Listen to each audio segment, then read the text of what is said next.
Assalamualaikum warahmatullahi wabarakatuh.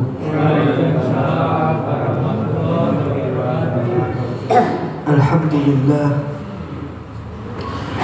alladzi bi ni'matihi tatimmus shalihat. Segala puji hanyalah milik Allah Subhanahu wa ta'ala yang telah melimpahkan segala curahan nikmatnya, sehingga dengan limpahan nikmat tersebut sempurna kebaikan-kebaikan. Alhamdulillah alladzi azina lana bidzikrih. Segala puji hanyalah milik Allah Subhanahu wa ta'ala yang masih memberikan kita kesempatan untuk senantiasa mengingatnya, sehingga Allah Subhanahu wa ta'ala tuntun hati kita, tuntun langkah kita untuk mendatangi sholat Isya secara berjamaah, dilanjutkan dengan kajian keislaman. Inilah cara Allah Subhanahu wa ta'ala masih memberikan kita kesempatan untuk senantiasa ingat kepadanya. Alhamdulillah alladzi ruddun alaina arwahina. Segala puji hanyalah milik Allah Subhanahu wa ta'ala yang masih menyatukan roh dan jasad kita, sehingga Allah Subhanahu wa ta'ala kasih kita kesempatan untuk menikmati kehidupan dunia. Sehingga di sisa kehidupan ini marilah kita manfaatkan untuk senantiasa mendekatkan diri kepada Allah Subhanahu wa ta'ala. Allahumma salli wa sallim wa zid wa barik wa an'im ala nabiyyina wa maulana Muhammad sallallahu alaihi wasallam wa ala alihi wa ashabihi wa man tabi'ahum bi ihsan ila yaumiddin. Semoga salawat, salam, berkah dan nikmat melimpah kepada junjungan kita Nabi besar Muhammad sallallahu alaihi wasallam, kepada keluarganya dan sahabatnya yang mengikuti dan memegang dakwahnya, dan kepada pengikutnya. Yang kebaikan itu semoga melimpah hatta yaumil qiyamah. Alhamdulillah, setelah memuji Allah dan bersalawat atas Rasulullah sallallahu alaihi wasallam, alhamdulillah kita masih dipertemukan oleh Allah, dikumpulkan oleh Allah, insyaallah dalam keadaan sehat walafiat, tanpa kekurangan apapun. Kehidupan yang bahagia, kehidupan yang menyenangkan dengan iman wal Islam. Alhamdulillah, kalau kita membaca Al-Quran dan memahami hadis Rasulullah SAW, supaya jiwa ini menjadi jiwa yang mutmainnah dan sakinah, jiwa yang tenang, hati yang sakinah, adalah jiwa dan hati yang mengenal perintah dan larangan Allah Subhanahu wa ta'ala. Karena tujuan Allah menciptakan kita ini untuk ibadah. Tujuan Allah menciptakan kita ini untuk mengingatnya. Dan tidak ada amalan yang bisa menenangkan hati kita kecuali ingat kepada Allah Subhanahu wa ta'ala. Alhamdulillah, saya berhusnudzon, berbaik sangka kepada jamaah semuanya. Anda pada malam hari ini dalam puncak kebahagiaan, insyaallah.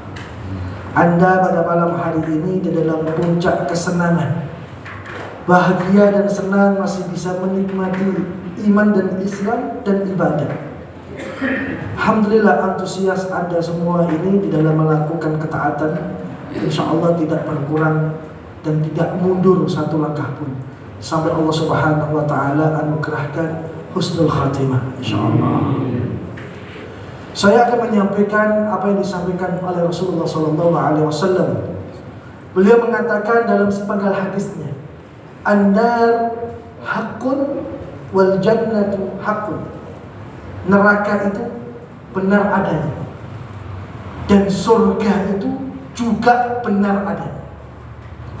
Dan Allah Subhanahu wa ta'ala berfirman, "Alif Lam Mim, dzalikal kitabu la raiba fi hudan lil muttaqin alladzina yu'minuna bil ghaibi." ciri dan tanda orang-orang beriman itu mengimani sesuatu yang gaib, yang tidak tampak. Tapi Allah kuasakan kita untuk mengimaninya. Surga itu tidak tampak, neraka itu juga tidak tampak. Karena keimanan kita diperintahkan untuk mengimani sesuatu yang kita belum melihat dan kita belum merasakan. Dan ini adalah perintah Al-Quran. Kalau kita bicara tentang surga dan neraka, nanti pada hari kiamat, walamma qudiyal amr, ketika yaumul hisab telah ditegakkan oleh Allah, ketika amalan hambanya telah ditentukan oleh Allah Subhanahu wa ta'ala, baik kebaikannya atau keburukannya, di mana penduduk surga masuk surga, di mana penduduk neraka masuk neraka.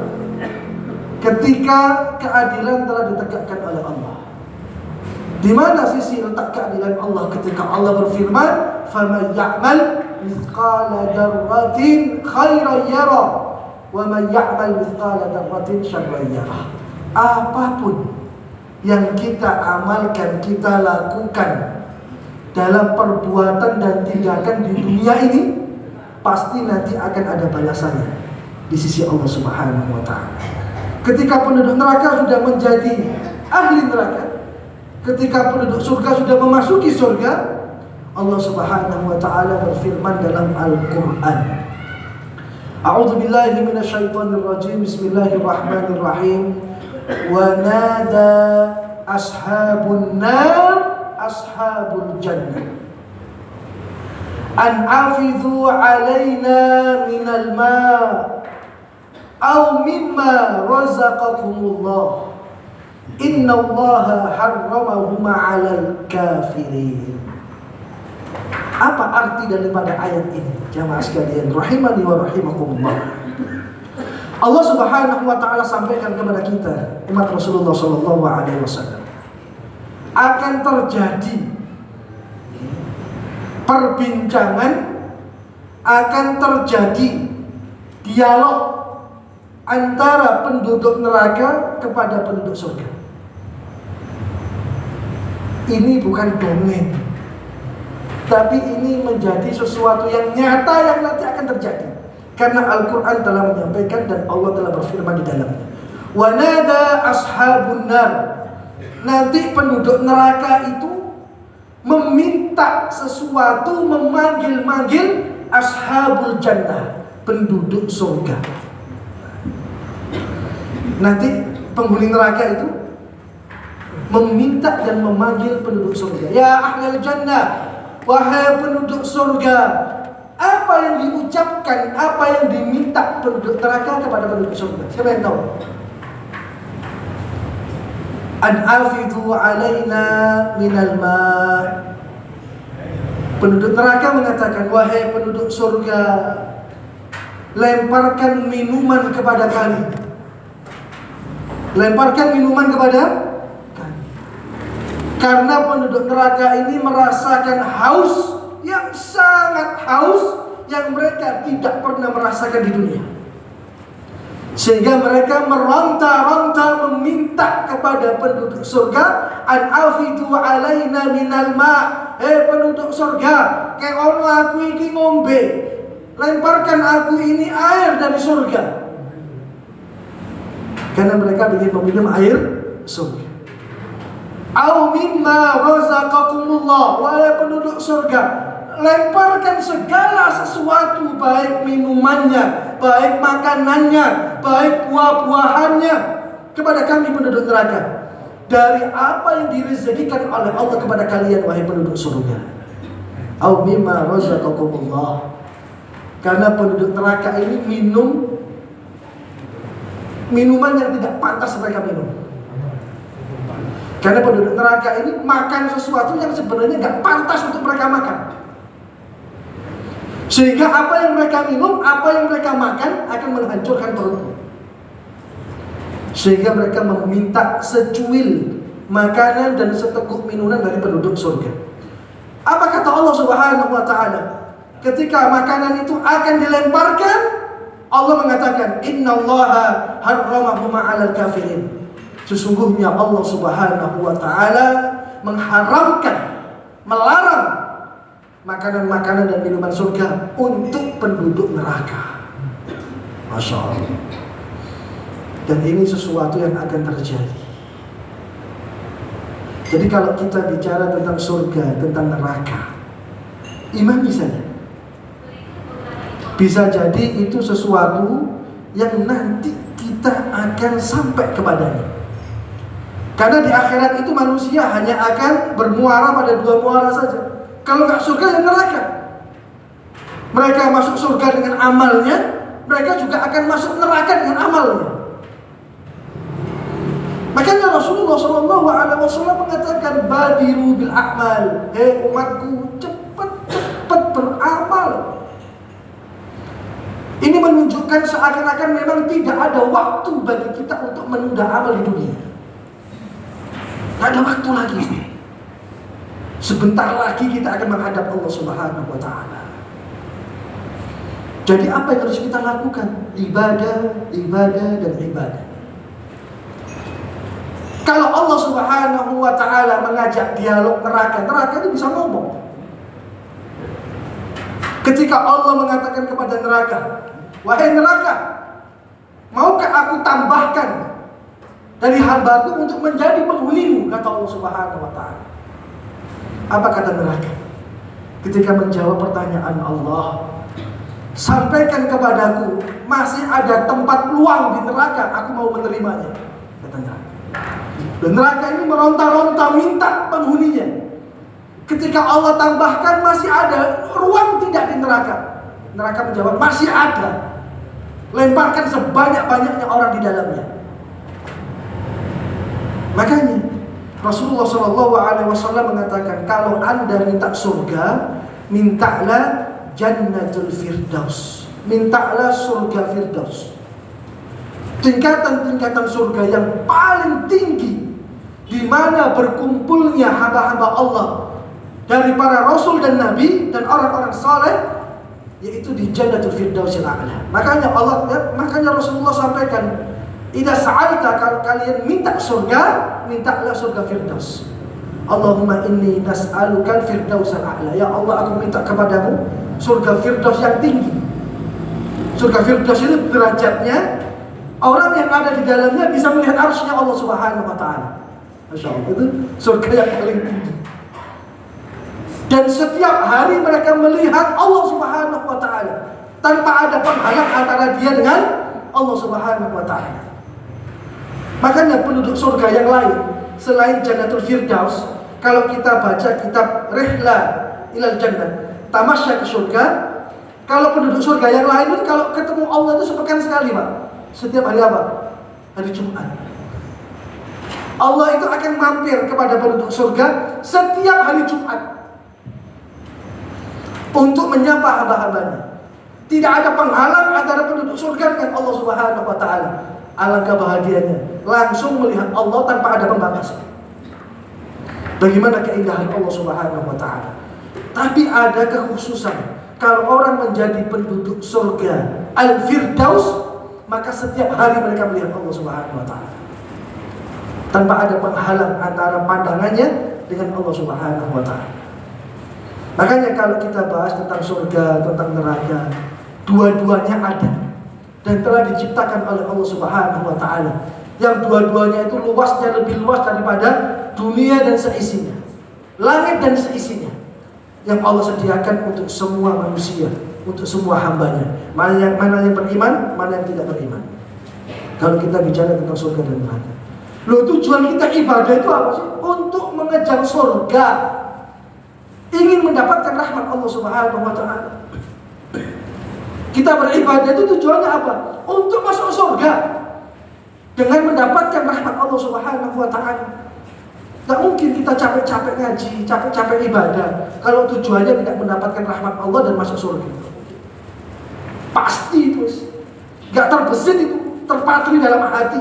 Kalau kita ini akhir kehidupan kita yang sesungguhnya, khalidina fiha abada, kita kekal di dalamnya ketika kita menjadi penduduk surga.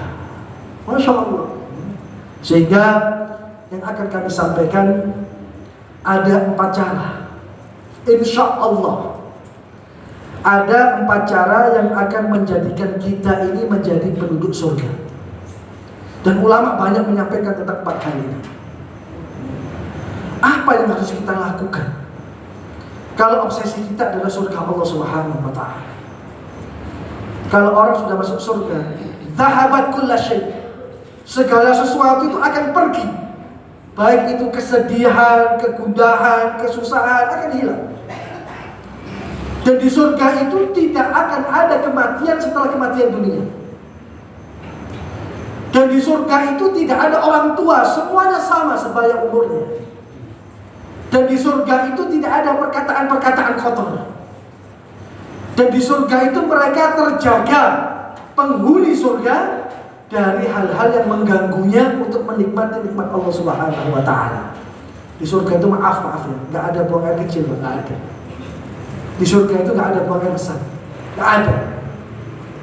Ketika Allah katakan kulu wa tamakkulu washrabu, kata Allah, makanlah dan minumlah sepuasnya kalau engkau menjadi penghuni surga. Sehingga jangan disamakan. Kalau kita makan dan minum sepuasnya di dunia, itulah pembuangan kita. Pembuangan kita kan seperti itu, maaf. Tapi kalau penduduk surga, mereka diperintahkan oleh Allah untuk makan dan minum sepuasnya. Bagaimana cara pembuangan kotoran mereka? Allah buka pori-porinya dan Allah keluarkan bau minyak wangi yang wanginya lebih harum daripada minyak kasturi.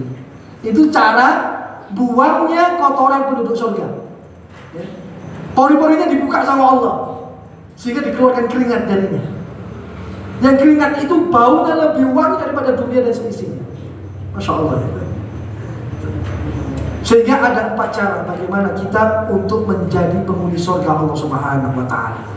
Yang pertama adalah tekun dalam ibadah dan tekun dalam menuntut ilmu. Itu yang pertama.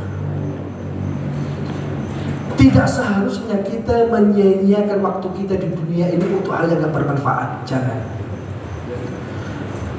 Terkadang kita ini melupakan 2 nikmat Allah Subhanahu wa ta'ala. Nikmatani, 2 nikmat. Dan kebanyakan manusia ini lupa dengan 2 nikmat ini. Apa 2 nikmat itu? As-sihat wal faragh. Nikmat sehat dan nikmat waktu luang. Orang kalau dikasih kesehatan sama Allah, kadang-kadang dia lupa sama Allah. Enggan untuk menggunakan nikmat itu dalam ibadah.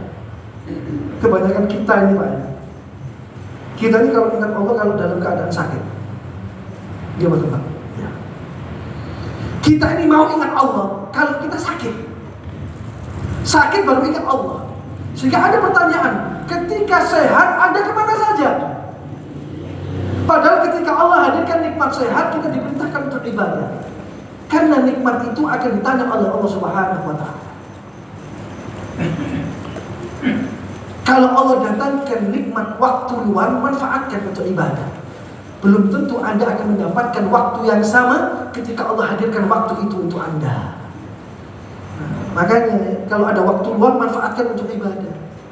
Bukan sebaliknya, kita ini ibadah waktu-waktu sisa. Kita itu ibadah waktu-waktu sisa.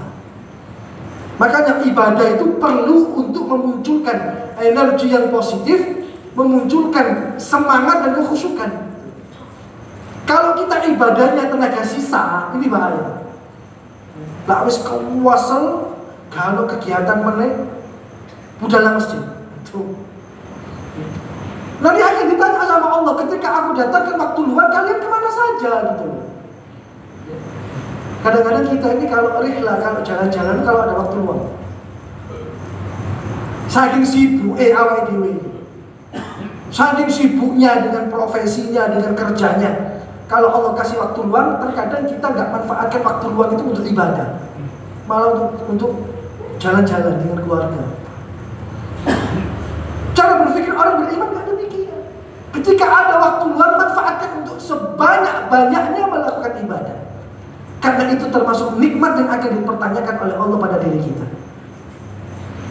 Sehingga obsesi kita yang pertama, jika kita menginginkan menjadi penghuni surga, tekun dalam ibadah, tekun dalam menuntut ilmu. Apa kata Rasulullah SAW? Man salaka tariqan yaltamisu fihi ilman sahalallahu lahu bihi tariqan ilal jannah. Atau kama qala. Barang siapa yang meniti jalan di jalan Allah untuk menuntut ilmu, maka Allah akan mudahkan jalannya nanti untuk menuju surga. Hadirnya kita dalam majelis ilmu seperti ini perkara besar ini. Mungkin inilah yang akan mempermudah kita untuk masuk ke surga Allah Subhanahu wa taala. Mungkin kegiatan yang seperti inilah yang akan memudahkan kita untuk melangkah ke surga Allah Subhanahu wa taala. Karena shadaqa Rasulullah tidak pernah dusta. Dia mengatakan, barang siapa yang meniti ilmu di jalan Allah Subhanahu wa taala, sahalallahu lahu bihi tariqan ilal jannah, maka Allah akan mempermudah jalannya masuk surga. Alhamdulillah, berbahagialah wahai umat Rasulullah sallallahu alaihi wasallam. Tekun dalam mencari ilmu.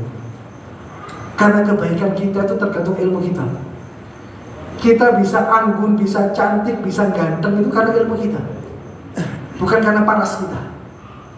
Buat apa ada orang cantik tapi gak pernah sujud di hadapan Allah Subhanahu wa taala? Buat apa ada orang ganteng tapi gak pernah dibuat untuk ibadah kepada Allah Subhanahu wa taala? Yang menjadikan kita ini wibawa dengan kewibawaan kita selaku hamba Allah, yaitu ilmu dan ibadah. Masya Allah. Dan Rasulullah SAW katakan, sebagaimana yang sering saya sampaikan dalam majelis jamaah di masjid ini. Apa kata Rasulullah? Idza marartum birriyadil jannah fartaqu. Jika kalian melewati taman-taman surga, maka minumlah sepuasnya.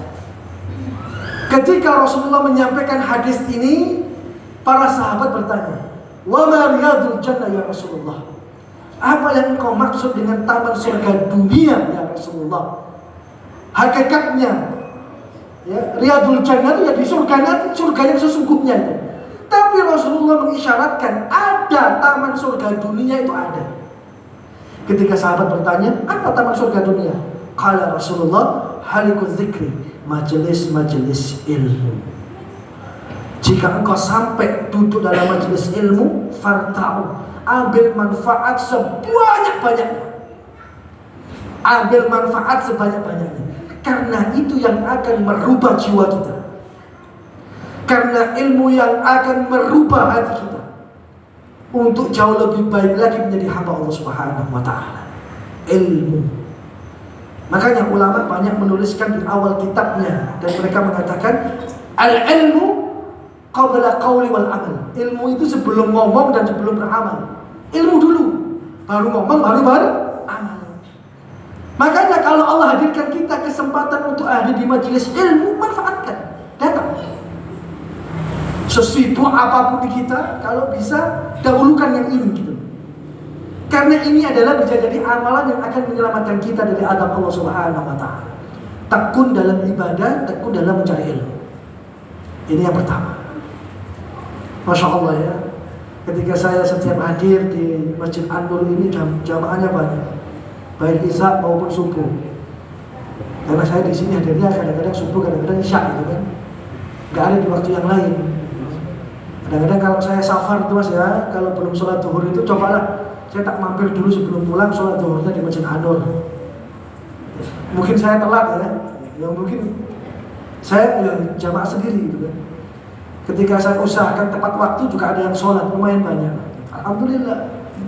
Kita ini masih tertuntun untuk ingat kepada Allah Subhanahu wa taala.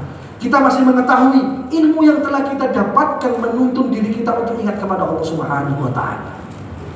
Jadi cara pertama untuk menjadi ahlul jannah adalah tekun dalam menuntut ilmu. Kalau orang tekun dalam menuntut ilmu, maka akan menjadikan dia orang yang baik dalam ibadah. Insyaallah. Insyaallah. Anda ini jangan terobsesi dengan banyaknya amal. Lebih baik sedikit ilmu, tapi ilmu membenarkan amalnya. Itu yang baik. Kadang-kadang kita ini terobsesi untuk beramal sebanyak-banyaknya. Tapi ketika dia beramal, Alangkah indahnya, alangkah bahagianya orang beramal sesuai dengan ilmunya, dan ilmu membenarkan amalnya. Dan itu bisa dicapai dengan orang-orang yang mau hadir dalam majelis ilmu, dalam majelis taklim. Masya Allah, itu yang pertama. Yang kedua adalah cara untuk menjadi penduduk surga, insya Allah, yaitu mengamalkan ilmunya. Mengamalkan ilmunya. Makanya ilmu itu tidak hanya didengar, ilmu tidak hanya didokumentasikan, ilmu tidak hanya dicatat. Mencatat, mendengar itu merupakan keharusan dalam menuntut ilmu. Makanya orang menuntut ilmu itu harus fokus. Jangan disibukkan dengan yang lain, apalagi disibukkan dengan HP. Ngaji repot balas WA, ngaji repot update status, ngaji bingung balas SMS. Anda ini sedang menghadap Allah. Kalau Anda taklim disibukkan dengan sesuatu yang lain, gak ada bedanya ketika Anda sholat, Anda disibukkan dengan sesuatu yang lain. Sama sebenarnya. Karena kita itu menganggap ibadah itu hanya sholat, tidak. Menuntut ilmu juga ibadah gitu. Dan menuntut ilmu itu harus kita hadirkan kekhusyukan, khusyuk mendengarkan kebaikan-kebaikan ilmu itu sendiri, supaya kita mampu untuk mengamalkan apa yang diminta Rasulullah. Pernah saya sampaikan, Rasulullah gak pernah minta lebih, Pak. Gak pernah minta lebih Rasulullah itu dengan keadaan dirinya, kecuali minta dua hal sama Allah. Rabbi zidni ilma warzuqni fahma. Itu tok yang diminta Rasulullah. Rabbi zidni ilma, ya Allah tambahkan aku ilmu. Insya Allah kalau orang hadir dalam majelis taklim dapat ilmunya, insya Allah. Sak ngantuk jenengan, insya Allah orang sing ngantuk. Kalau orang hadir di majelis ilmu, insya Allah dapat ilmunya. Walaupun sekian persen saja, karena dia paham, karena dia melihat, karena dia mendengar, karena dia merasakan, mungkin juga karena dia mencatat. Tapi yang harus kita pikirkan, kita paham tidak dengan ilmu itu? Kita paham tidak dengan ilmu itu? Kalau orang hadir dalam majelis ilmu, pasti dapat ilmu, pasti itu sudah insya Allah. Tapi kalau paham, belum tentu. Makanya Rasulullah meminta warzuqni fahma. Kalimatnya adalah rizqun, rizki. Rizki itu tidak akan datang kalau tidak dimunajatkan, kalau tidak diminta kepada Allah. Tidak akan datang. Makanya kalau Anda sudah hadir di majelis ilmu, minta dua hal itu. Minta tambahan ilmu supaya kita bisa mengikuti petunjuk Rasulullah. Yang kedua, minta pemahaman supaya kita bisa memahami ilmu itu sehingga kita mudah untuk mengamalkan. Orang kalau mencari ilmu itu harusnya, bukan biasanya, tapi harusnya bisa merubah jiwanya. Orang kalau suka hadir di majelis ilmu, orang kalau sudah senang duduk di majelis ilmu, orang kalau sudah senang mendengarkan ilmu, menginginkan ilmu, dan dia mendapatkan ilmu itu, harusnya ada perubahan dalam jiwanya. Harusnya ada perubahan. Sing biasanya ngamuan, mulai tenang hati. Sing biasanya emosian, mulai hilang sifat-sifat itu. Yang biasanya mudah tersinggung, sudah hilang sifat-sifat itu. Yang biasanya mudah marah, Allah ganti dengan kesabaran. Orang kalau semakin mapan dengan ilmunya, dia akan semakin dirubah jiwanya oleh Allah Subhanahu wa ta'ala. Yakin insya Allah. Karena ilmu yang menjadi pencerah dalam jiwanya. Orang kalau sudah bawa ilmu, Masya Allah, kemana-mana itu tenang.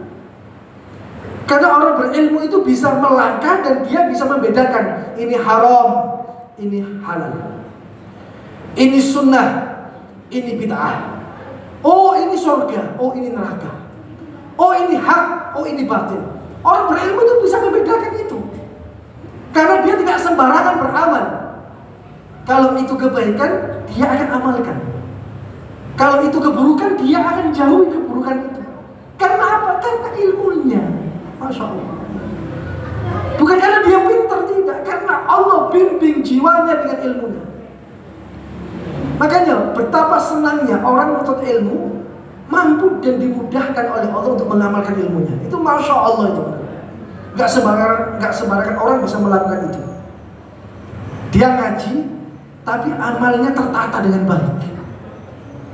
Dia suka pengajian, tapi dia mendapatkan sesuatu yang bisa merubah dirinya. Itu yang baik. Jadi kalau kita sudah mendapatkan ilmu, tuntutan selanjutnya adalah diamalkan. Itu adalah puncak kenikmatan dari Allah Subhanahu wa taala. Diamalkan. La yukallifullahu nafsan illa wus'aha.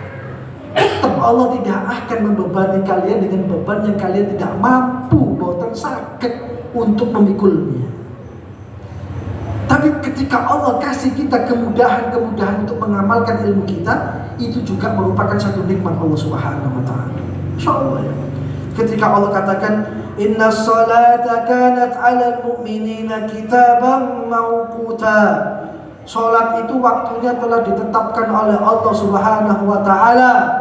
Ketika ada kumandang azan, Allahu Akbar, Allahu Akbar, dia langsung bergegas datang ke masjid. Kenapa dia bergegas datang ke masjid? Ya karena ilmu yang ada dalam dirinya. Itu harus kita garis bawah. Karena sholat waktunya telah ditentukan oleh Allah Subhanahu wa taala. Dan tidak seharusnya kita mengakhirkannya, menundanya untuk melaksanakannya. Kalau subuh jam 4:20, yo ojo jam 6 sholat subuh nih. Kalau zuhur jam setengah 12, yo ojo jam 2 sholat itu. Paham? Kalau asarnya jam 3:03, yo ojo jam 5 sembahyang. Inna salata kanat 'alal mu'minina kitaban mawquta. Salat telah ditentukan waktunya. Kapan harus ditegakkan waktunya? Kalau orang berilmu, dia akan mudah untuk mengamalkan apa yang Allah perintahkan. Jadi orang semakin mapan dengan ilmunya itu, amalnya akan semakin tertata, Pak. Ciri-cirinya, kalau ada orang amalnya morat-marit gak keluar, ya memang dia belum mendapatkan anugerah ilmu dari Allah Subhanahu wa taala. Biasanya kita menganggap tolak ukur kebaikan seseorang itu sholatnya. Kalau sholatnya bagus, maka seluruh amalnya akan mengikuti kebagusannya. Wis, jenengan kalau pengen delok wong api apa ora, paling gampang jenengan tinggal di sholatin. Bos itu paling dominan itu. Kalau orang sholatnya bagus, sholatnya tertata dengan waktunya, maka amalnya semuanya akan bagus, otomatis itu. Apa kata Allah? Inna sholata tanha 'anil fahsya'i wal munkar. Sesungguhnya sholat itu akan mencegah orang untuk berbuat keji dan munkar. Orang kalau sholatnya bagus, semua amalnya akan rapi dan tertata dengan baik. Tapi sebaliknya, kalau orang sholatnya nggak bagus, kadang sholat, kadang enggak, bolong-bolong, jenengan kita ini mau, amal yang lain akan mengikuti sholatnya. Makanya tidak akan ada amal yang pertama kali akan ditimbang oleh Allah pada saat amal ditimbang mendahului kebaikan sholat seseorang. Sholatnya disik, sehingga nanti ditimbang dia mulai hisab itu sholatnya disik.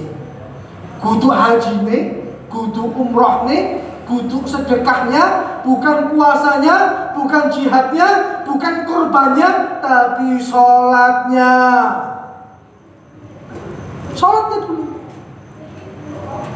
Mungkin kita bangga dengan kurban kita bangga dengan haji kita bangga dengan umroh kita. Ya, banggakan ibadah itu gak apa-apa kalau ikhlas karena Allah Subhanahu wa ta'ala.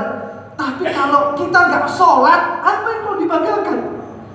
Karena amal yang pertama kali akan dihisab oleh Allah adalah sholat, bukan yang lain. Jangan salah paham. Takutnya kita salah paham. Wis sholatnya bolong-bolong rapopo, sing penting amalku sing liyane apik. Bukan gitu. dahulukan sholat, tata sholat Anda, rapikan sholat Anda, maka Allah akan menertibkan amal-amal Anda yang lain. Makanya Amirul Mukminin Umar bin Khattab dia mengatakan, lihatlah pribadi seseorang pada sholatnya. Lihatlah pribadi seseorang pada sholatnya. Itu kok. Makanya hal yang paling mudah yang bisa kita lakukan untuk menertibkan jiwa kita adalah perbaiki hubungan kita dengan Allah Subhanahu wa taala.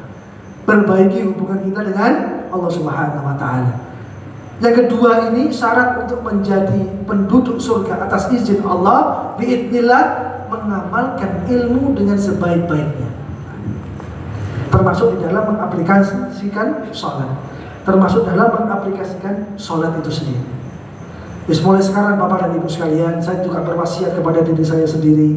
Semoga Allah Subhanahu wa taala kasih kita kemudahan untuk melakukan dan menjaga sholat-sholat kita dengan baik. Sudah ya, Masya Allah. Kadang-kadang juga angel Pak ya. Angel ya. Wangil, jaga sholat itu susah, Masya Allah. Tapi kadang-kadang kita ini meri sama orang yang bisa menjaga sholatnya. Kenapa dia bisa? Saya nggak bisa. Bahkan kita ini mudah mengakhirkan sholat ketika kita dalam puncak kesenangan. Jadi yang survei mau, kalau jenengan di taman rekreasi, ketika kumandang azan, orang banyak sholat apa menikmati dengan rekreasinya? Menikmati rekreasi. Di setiap tempat wisata itu ada musholanya, insya Allah. Di setiap tempat wisata itu insya Allah ada masjidnya.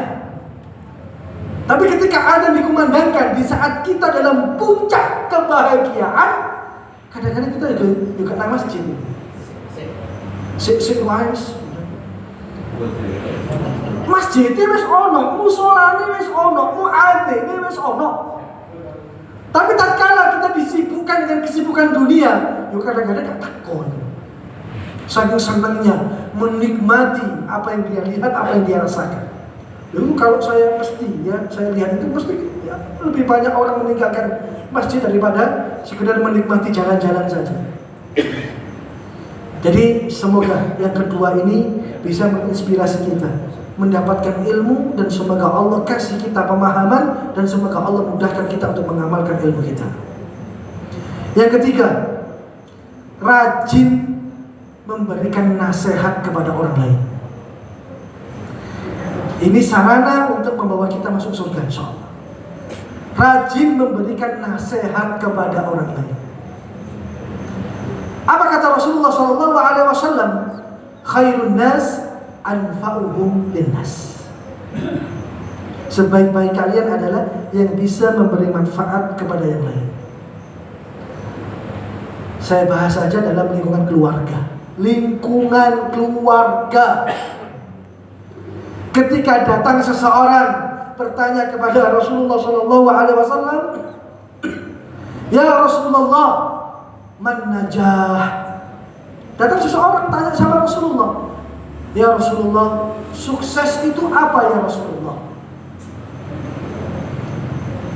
Kalau menurut kita, saya tanya sama Anda, sukses itu apa? Apa? Sukses itu suki. Apa lagi? Sukses itu anaknya pinter. Apa lagi? Sukses itu apa lagi? Apa? Jadi pejabat. Sukses. Apa lagi sukses itu? Kaya. Sudah tadi.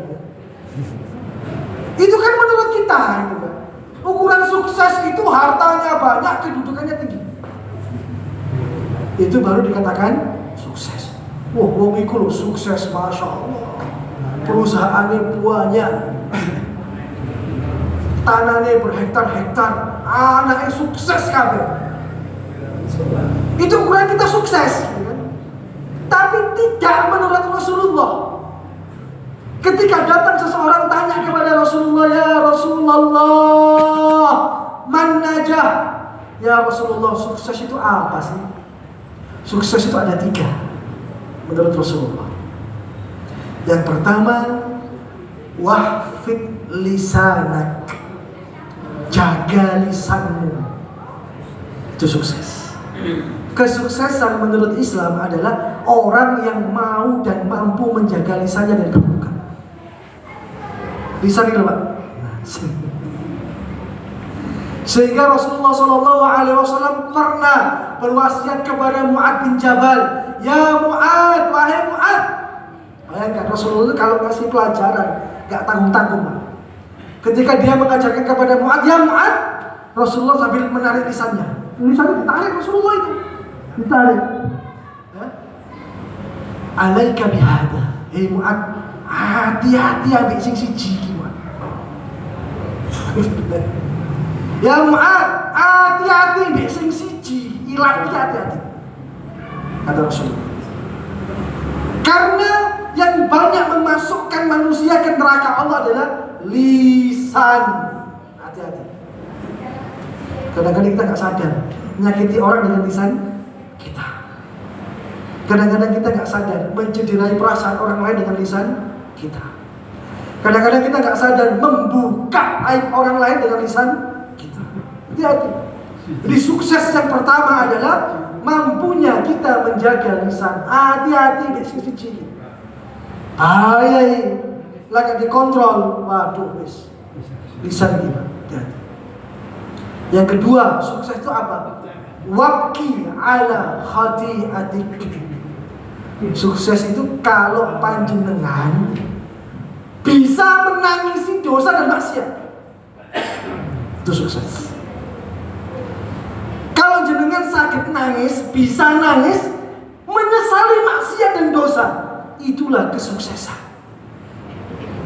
Masya Allah, ketika bersimpu di hadapan Allah, dia menyesal dengan maksiat dan dosanya, sehingga dia menangisi maksiat dan dosanya karena penyesalannya. Itu sukses. Pernah Pak jenengan nangis kayak model ini Pak? Pernah kamu? Nangis guguk, menyesali maksiat dan dosanya. Itulah kesuksesan. Kalau kita nggak mampu, paksa untuk bisa nangis, menyesali maksiat dan dosa. Gak iso Ustaz. Harus bisa. Dipaksa supaya kita bisa sampai dalam derajat itu. Yang ketiga, sukses itu apa? Wal yasa'a baitak. Luaskan rumahmu. Artinya apa luaskan rumahmu? Apa bangunannya ditambah? Apakah rumahnya diluaskan dengan bangunan yang baru? Tidak. Wal yasa'a baitak, sukses menurut Rasulullah itu adalah hiasi rumahmu dengan ketaatan. Itulah sukses. Makanya rajin memberikan nasihat dalam keluarga ini penting. Kalau dalam rumah penghuninya mampu untuk menghidupkan ibadah-ibadah, maka malaikat itu betah ingin datang. Seorang istri bisa menasihati suaminya, seorang suami bisa menasihati istrinya. Rumah yang dijadikan tempat bagi orang tua untuk mendidik anaknya. Rumah yang dijadikan tempat untuk suami mendidik istri dan anaknya. Rumah yang di dalamnya ditegakkan sunnah-sunnah Rasulullah SAW.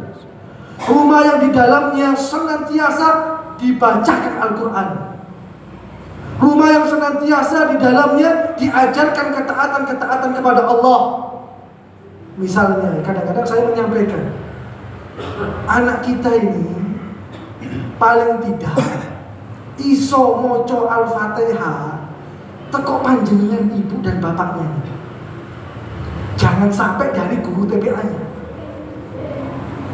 Anak kita ini kalau belajar Al-Fatihah paling tidak harus kita ajari sebagai orang tuanya. Jangan diserahkan kepada guru TPI-nya, jangan. Karena itu adalah bacaan yang senantiasa akan mereka baca selama mereka hidup, selama mereka ibadah.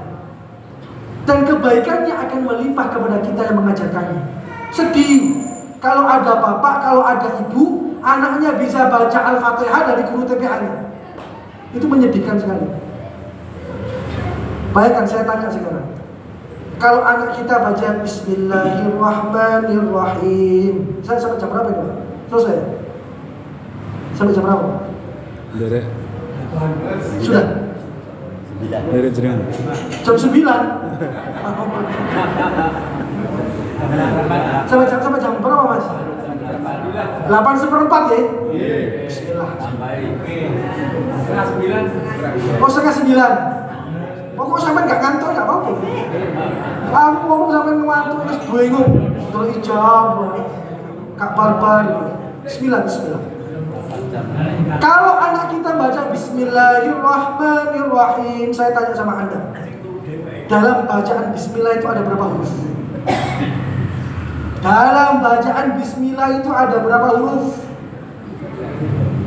Berapa? Salah. Berapa? Coba dihitung.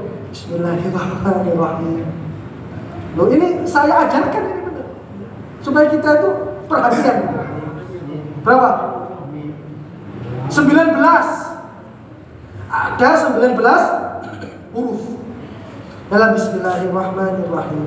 Kalau anak kita bisa baca Bismillah dari ajaran kita kepada dia, Al-Hasanah, satu huruf dalam Al-Quran bi asyri amsalihah, dilipat gandakan jadi 10 kebaikan. Kalau anak kita baca Bismillahirrahmanirrahim, awake dhewe sing ngajari. Lah dalam Bismillah itu ada 19 huruf, dilihatkan 10 ada berapa Pak? 109. Ada 109. Masya Allah. Kalau jenengan ngajarkan anak jenengan Bismillahirrahmanirrahim, jenengan laya-laya dapat transfer pahala 190 kebaikan. Oh, itu mau coba Bismillah Pak. Belum Alhamdulillahirabbil alamin arrahmanirrahim maliki yaumiddin iyyaka na'budu wa iyyaka nasta'in. Piro Pak? Oke. Makanya wal yasa'abaita, sukses itu adalah jika orang itu mau untuk mengajarkan kebaikan kepada orang lain dan kebaikannya itu bermanfaat kepada orang lain itu juga untuk dirinya. Marilah mulai saat ini kita bangun di rumah-rumah kita seperti itu. Makanya rumah tangga itu harus punya aturan Pak. Dari maghrib sampai isya gak oleh nonton TV. Yes. Dari maghrib sampai isya peraturannya gak oleh nonton TV, gak boleh lihat TV. TV dipateni. Ngaji bareng-bareng. Apa ya?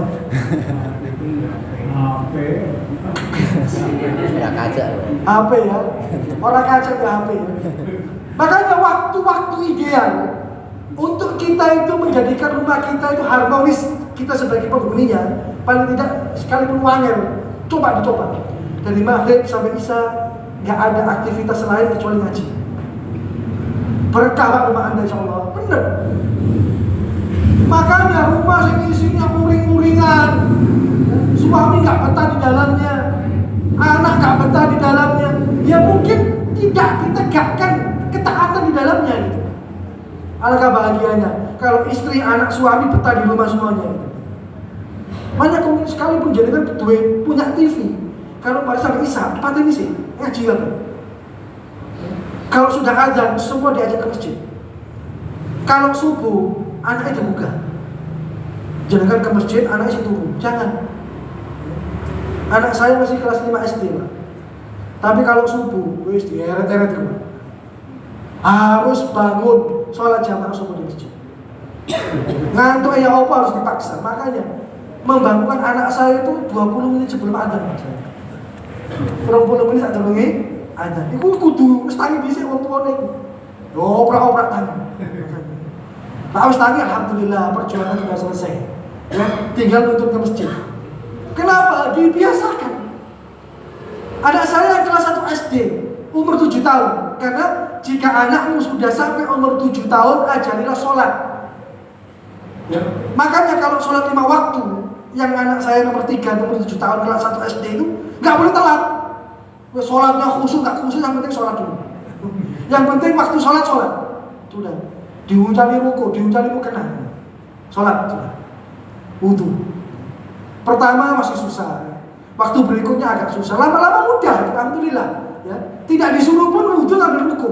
Anak kelas 1 SD sudah dibiasakan. Dewi kan harus gede-gede Pak.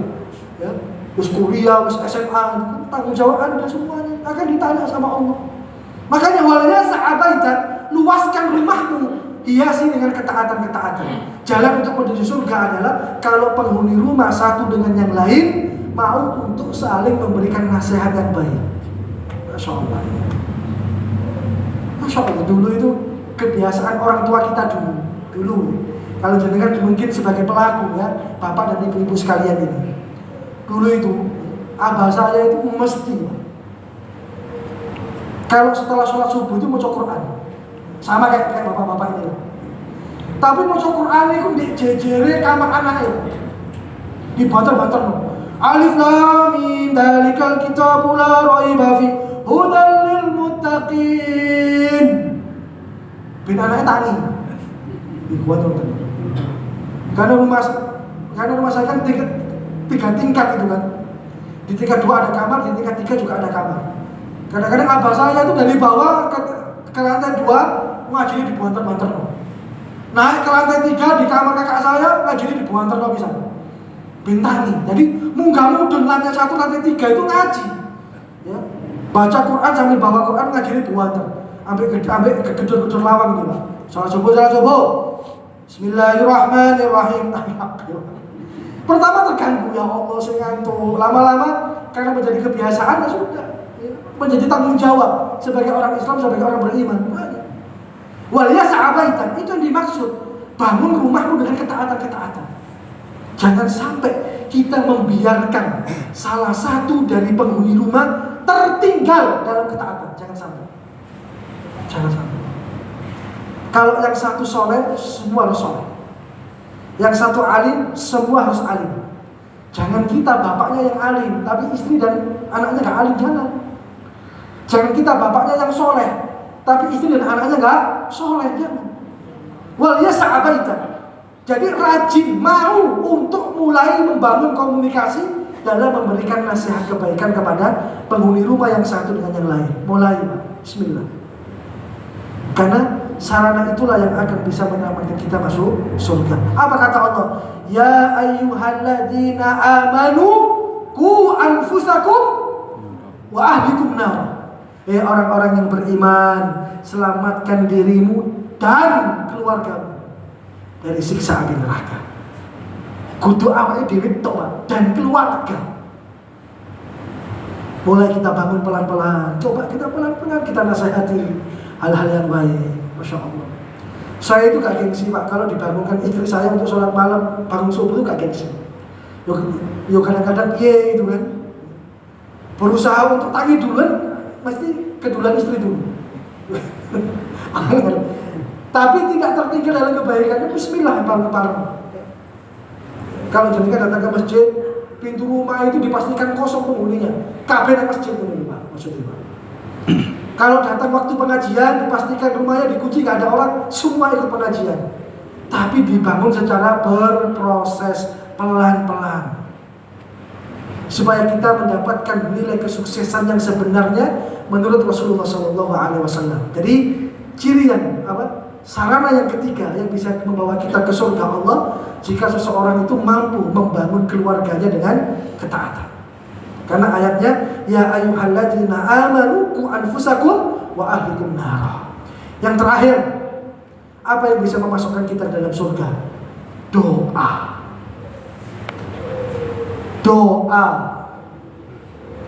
Adziru bid-du'a. Banyak-banyaklah berdoa.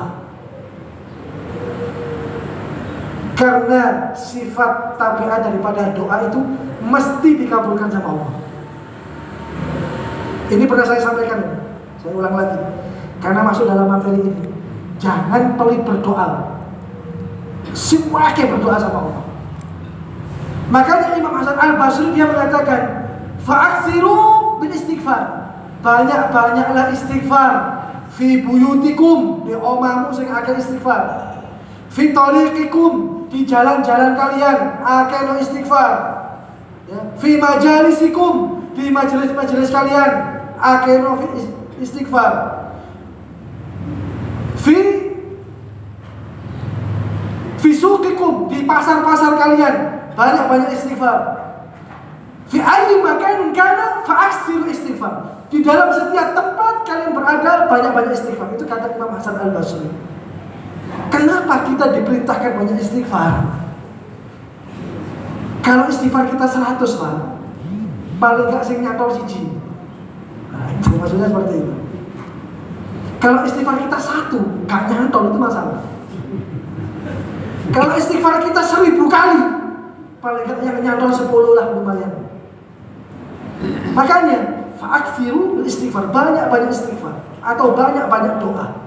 Ketika orang memperbanyak doa dalam dirinya, maka dia yakin akan datangnya pertolongan Allah Subhanahu wa taala. Makanya Allah katakan dalam surah Al-Baqarah, "Am hasibatum an tadkhulul jannah walamma ya'tikum mathalul ladzina khalaw min qablikum massatuhumul ba'sa wadh-dharra wa zulzilu hatta yaqula ar-rasul wal ladzina amanu ma'ahu mata nasrullah ala inna nasrallahi qarib."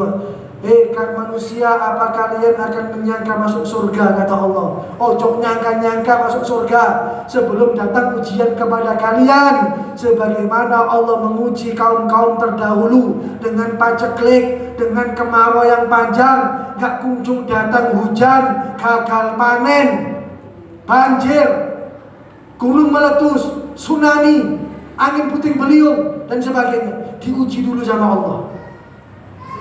Sampai orang-orang yang membersamai para rasul saat itu dengan komitmen imannya, mereka mengatakan, mata nasrullah, kapan datang pertolongan Allah? Kapan datang pertolongan Allah? Allah katakan, ala inna nasrallahi qarib. Ojo khawatir, pertolongan Allah sudah dekat. Pertolongan Allah sudah dekat. Ya, pertolongan Allah itu bisa turun kalau kita mau berdoa kepadanya. Doa, jangan pelit sama doa. Wah, kayak berdoa sudah. Doa apa saja, pakai bahasa apa saja. Sekalipun disebutkan afdhalud doa bilughatil Arabiyah, sebaik-baik doa memang dengan bahasa Arab. Tapi ini nggak menjadi alasan. Allah itu paham segala sesuatu. Dengan doa pakai bahasa Jawa Allah paham. Dengan doa pakai bahasa Sunda Allah paham. Dengan doa pakai bahasa Karanganyar Allah paham. Yang penting memperbanyak doa dan permintaan kepada Allah Subhanahu wa taala. Apa kata Allah? Ud'uni astajib lakum. Mintalah kepadaku, aku akan kabulkan. Apa kata Allah Subhanahu wa taala kepada Rasulullah sallallahu alaihi wasallam? Ya Muhammad, kata Allah, jika hambaku meminta, sa'alani ibadi fa inni qarib. Katakan bahwa aku dekat dengan mereka, kata Allah Subhanahu wa taala. Kalau kita mau doa sama Allah, kita dekat sama Allah sebenarnya. Dan Allah dekat dengan diri kita. Dan doa itu merupakan sarana yang paling efektif, pertahanan terakhir bagi orang beriman. Doa. Wes kalau jenengan ketemu jalan buntu. Kalau jenengan ketemu jalan buntu, enggak ada penolong selain doa. Kalau jenengan menemukan kesulitan, gak ada pertolongan yang lain, masih ada doa. Karena kalau orang berdoa, dalam hatinya mereka menganggap, aku ini sik duwe Allah. Aku ini sik duwe Allah, Rabb yang maha mengabulkan doa. Makanya sebaik-baik keadaan seorang hamba dengan Allah adalah dalam keadaan sujud. Makanya Pak Bu, jenengan nak sujud itu sing suwe. Doa dalam keadaan sujud itu mustajabah, mudah dikabulkan sama Allah Subhanahu wa taala. Orang kalau dalam keadaan sujud itu sebaik-baik keadaan dia di hadapan Allah Subhanahu wa taala. Dalam keadaan sujud. Makanya doanya Allahumma taqabbal minna sujudana. Ya Allah, terimalah sujud-sujud kami ya Allah dengan doa-doa kami. Banyak-banyak berdoa. Dan ini yang akan menghantarkan kita untuk mudah masuk surga Allah Subhanahu wa taala. Jamaah sekalian rahimani wa rahimakumullah. Tadi yang pertama apa, Pak? Sarana untuk bisa masuk surga Allah dengan rahmatnya. Yang pertama tadi apa? Apa tadi yang pertama? Apa? Tekun ibadah dan menuntut ilmu. Yang kedua, mengamalkan ilmu yang telah dia pelajari dan dia dapatkan. Yang ketiga, rajin memberikan nasihat satu dengan yang lain. Yang keempat, memperbanyak doa. Ini mungkin bisa kita lakukan, insya Allah, kalau kita sungguh-sungguh ingin mengamalkannya. Ini bisa kita lakukan, insya Allah, kalau kita sungguh-sungguh ingin melakukannya. Dan ini akan dipermudah oleh Allah Subhanahu wa Ta'ala bagi orang-orang yang meminta kemudahan kepada Allah Subhanahu wa Ta'ala. Tujuan kita dalam kehidupan dunia ini adalah mendapatkan rahmat Allah dan kita menjadi penghuni surganya Allah Subhanahu wa Ta'ala. Marilah kita berdoa kepada Allah Subhanahu wa Ta'ala, semoga Allah Subhanahu wa Ta'ala ijabah doa-doa kita. Semoga Allah Subhanahu wa Ta'ala kabulkan doa-doa kita dalam kebaikan. Allahumma lakal hamdu anta nurus samawati wal ardi wa ma fihin, wa lakal hamdu anta qayyumus samawati wal ardi wa ma fihin, wa lakal hamdu anta malikus samawati wal ardi wa ma fihin, ya Rahmanu ya Rahim. Allahumma salli ala Muhammad wa ala ali Muhammad kama sallaita ala Ibrahim wa ala ali Ibrahim, wa barik ala Muhammad wa ala ali Muhammad kama barakta ala Ibrahim wa ala ali Ibrahim fil alamin innaka Hamidum Majid. Allahumma hdina fi man hadait wa afina fi man afait wa tawallana fi man tawallait wa barik lana fi ma a'tait وقنا شر ما قضيت فإنك تقضي ولا يقضى عليك. اللهم اغفر للمسلمين والمسلمات والمؤمنين والمؤمنات الأحياء منهم والأموات إنك سميع قريب مجيب دعوات يا قاضي الحاجات. اللهم إنا نسألك الفردوس الأعلى. اللهم أعنا على ذكرك وشكرك وحسن عبادتك. اللهم أحينا سعداء وأمتنا شهداء برحمتك يا أرحم الراحمين. اللهم إياك نعبد ولك نصلي ونسجد وإليك نسعى ونحفظ نرجو رحمتك ونخشى عذابك إن عذابك بالكفار ملهك. اللهم أعز الإسلام والمسلمين وأذل الشرك والمشركين ودمر أعداءك أعداء الدين برحمتك يا أرحم الراحمين. رب اغفر لي ولوالدي وارحمهما كما ربيانا صغارا. رب اغفر لي ولوالدي وارحمهما كما ربيانا صغارا. اللهم اغفر لهم وارحمهم وعافهم واعف عنهم وأكرم نزولهم ووسع مدخلهم وسلهم بالماء والثلج والبرد ونقهم من خطايا كما ينقى الثوب الأبيض من الدنس برحمتك يا أرحم الراحمين. اللهم اشف مرضانا ومرضى المسلمين شفاء عاجلا شفاء لا يغادر سقما برحمتك يا أرحم الراحمين. اللهم ارزقنا الاستقامة. اللهم ارزقنا الاستقامة. اللهم ارزقنا الاستقامة وارزقنا الحسن الخاتمة برحمتك يا أرحم الراحمين.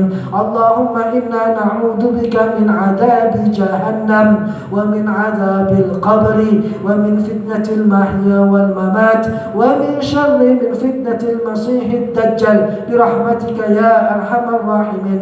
ربنا آتنا في الدنيا حسنة وفي الآخرة حسنة وقنا عذاب النار.